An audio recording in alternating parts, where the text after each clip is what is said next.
Dan subhanallah, ada seorang sahabat mengatakan bahawasanya sewaktu saya bersama dengan Nabi SAW, la yamna'uni minal kalam illa hahuna rijalun asannu minni. Ni pun satu lagi, saya tak ingatkan nama sahabat tu, minta maaf banyak lah. Boleh ingat cerita aja. Sahabat tu kata, waktu saya kecil dulu, ketika saya bersama dengan Nabi SAW, tak ada sebarang penghalang untuk saya nak bercakap dengan Nabi. Allahu Akbar. Saya boleh tanya, saya boleh melawak, saya boleh bercakap, saya boleh bagi pandangan. Waktu saya kecil lagi, budak lagi, saya boleh bercakap dengan Nabi, sembang dengan Nabi. Melainkan ada satu keadaan saja, saya akan diam. Waktu tu, sekiranya bersama dengan Nabi ada orang lebih tua berbanding saya tak cakap. Allahu Akbar. Kenapa? Menghormati orang tua berbanding saya. Ini menunjukkan adab. Adab kita kalau orang muda duduk dengan orang lebih tua, maka kita yang muda ni, adab perlu kita buat ialah banyak diam, jangan banyak bercakap.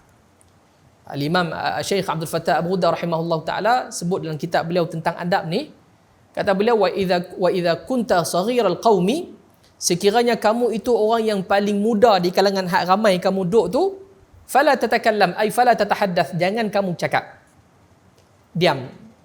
Allahumma salli ala Muhammad. Dengar saja orang tua menyembang, kita diam.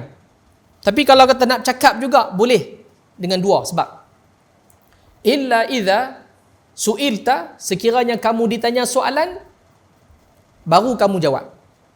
Ataupun kamu nak bagi pandangan dengan syarat kamu kena pastikan yang kamu nak cakap tu orang tua setuju, orang tua bagi perhatian dan dia seronok. Baru boleh cakap. Tu pun syarat ketiga, jangan panjang. Ini adab ketika duduk dengan orang tua-tua. Allahumma salli ala Muhammad. Itulah yang orang tua-tua pesan kita tu. Kalau kita duduk orang tua-tua nak bercakap, orang tua kata, hai, jangan menyampuk lah orang tua bercakap. Tu adab akhlak Nabi ajak. Allahumma salli ala Muhammad.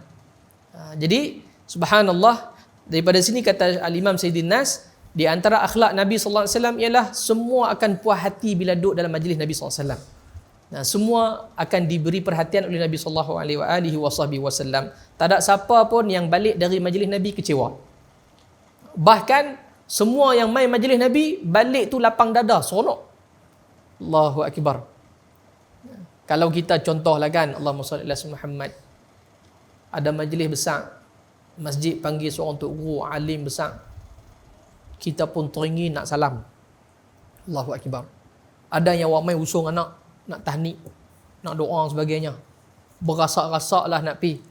Allahumma salli ala Muhammad. Tiba-tiba pihak jawatankuasa, tepi, jangan salam, jauh. Kita pun belakang, Allah gamak dia pun kan. Kita rasa lagu tu, Allahumma salli ala Muhammad. Maksudnya yang main tu dengan penuh pengharapan nak ambil berkat daripada guru, nak salam guru, minta doa guru, tiba-tiba kena tolak halang lagu tu, balik. Kalau hati bagus, tak apalah, Allah tak izin. Kalau hati tak bagus, haram puak ni buat kemas boleh. Buat depa je boleh share tu, kami tak boleh. Kan? Gelak tu siapa?